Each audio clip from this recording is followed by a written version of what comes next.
எல்லாருக்கும் வணக்கம். நான் கபிலன், எலெக்ஷன் ஸ்ட்ராட்டஜிஸ்ட். நான் மயிலாடுதுறை மாவட்டம் பூம்புகார் ஊராட்சியை சேர்ந்த மேலையூர் அப்படிங்கிற கிராமத்தில் தான் வாழ்ந்துட்டு வரேன். பூம்புகார் அப்படிங்கிற ஊர் நீண்ட நெடிய வரலாற்றுக்கு பெயர் பெற்ற வரலாற்று சிறப்புமிக்க ஊர் அப்படிங்கிறது நம்ம எல்லாருக்குமே நல்லா தெரியும்.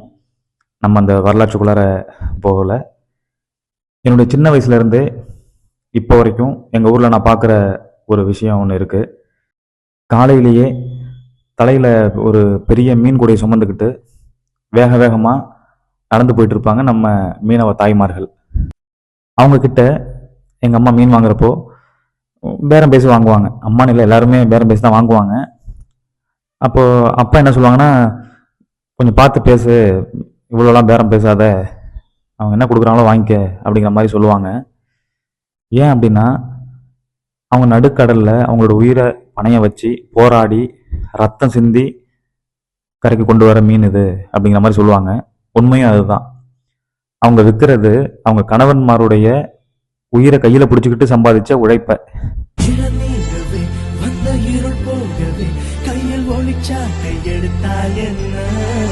இன்னைக்கு நான் ஏன் இதை சொல்றேன்னா, அவங்களுடைய அதாவது மீனவ சமுதாயத்தினர் அவங்களுடைய உழைப்புக்கு நம்ம அரசாங்கம் உண்மையாவே மரியாதை கொடுக்குதா? அதாவது கண்டம் விட்டு கண்டம் தாண்டி கிட்டத்தட்ட ஒரு 500 கிலோமீட்டருக்கு தொலைவில் இருக்கிற எதிரி நாட்டுடைய இலக்கை மிக துல்லியமாக தாக்குற அளவுக்கான ஏவுகணை எங்ககிட்ட இருக்கு அப்படின்ட்டு ரொம்ப பெருமையாக பேசிக்கிறோம்.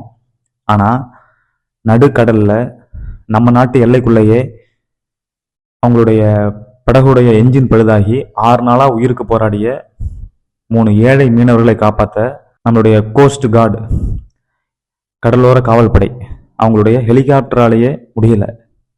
சில நாட்களுக்கு முன்னாடி பரங்கிப்பேட்டை அண்ணங்கோவில் முகத்துவாரத்திலிருந்து கடலுக்கு போன 3 மீனவர்கள் அவங்களுடைய படகுடைய என்ஜின் பழுதாகிடுது.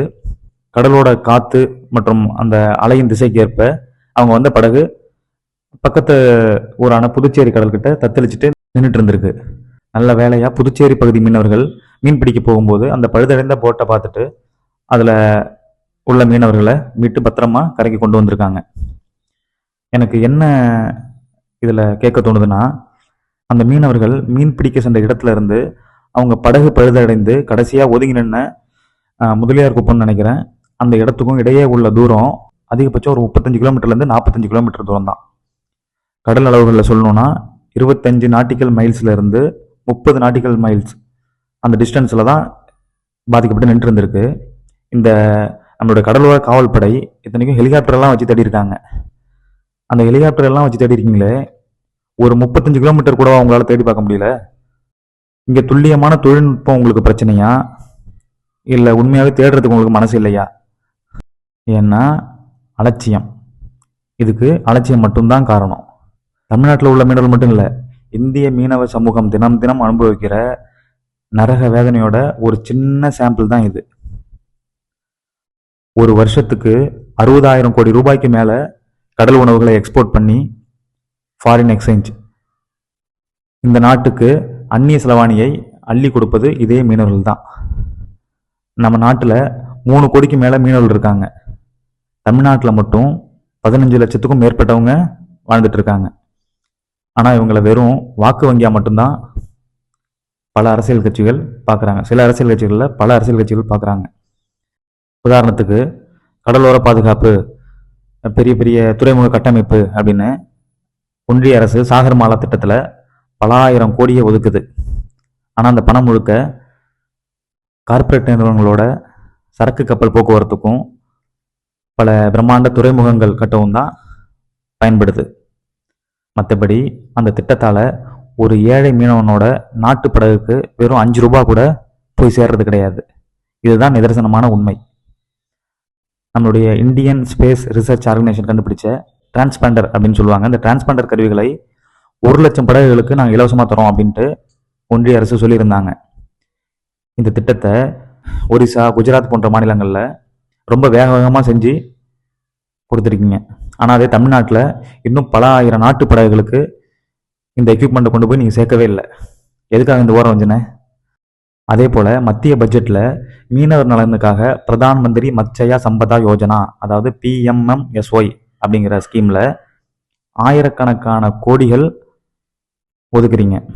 அதில் 80% பணம் யாருக்கு தெரியுமா போகுது?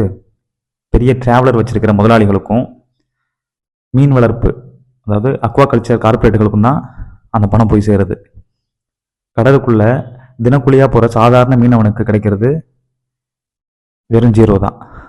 நாளையோட அதாவது ஜூன் 14ஆம் தேதியோட தமிழக கடலோர பகுதிகளில் ஆண்டுதோறும் நடைமுறைப்படுத்தப்படும் 61 நாட்கள் மீன்பிடி தடைகாலம் நிறைவடையுது. கடந்த திமுக ஆட்சியில் இந்த மீன்பிடி தடைகால நிவாரணத் தொகையை ரூபாய் 5000 8,000 உயர்த்தி கொடுத்துட்டு வந்தாங்க. நம்மளுடைய தற்போதைய முதலமைச்சர் ஜோசப் விஜய் அவர்கள் இந்த 8,000 ரூபாயை 20,000 ரூபாயாக உயர்த்தி வழங்குவோம் அப்படின்ட்டு அவங்களுடைய அதாவது தமிழக வெற்றி கழகத்தின் தேர்தல் அறிக்கையில் சொல்லியிருந்தாங்க. அதை மாண்புமிகு முதல்வர் அவர்கள் செஞ்சிருக்காரா அப்படிங்கிறத என்னுடைய மீனவ நண்பர்களான நீங்கள் கமெண்ட்ல சொல்லுங்க.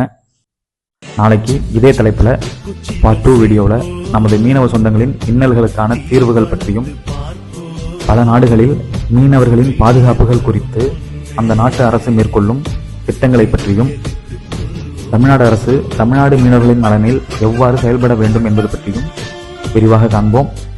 நன்றி, வணக்கம்.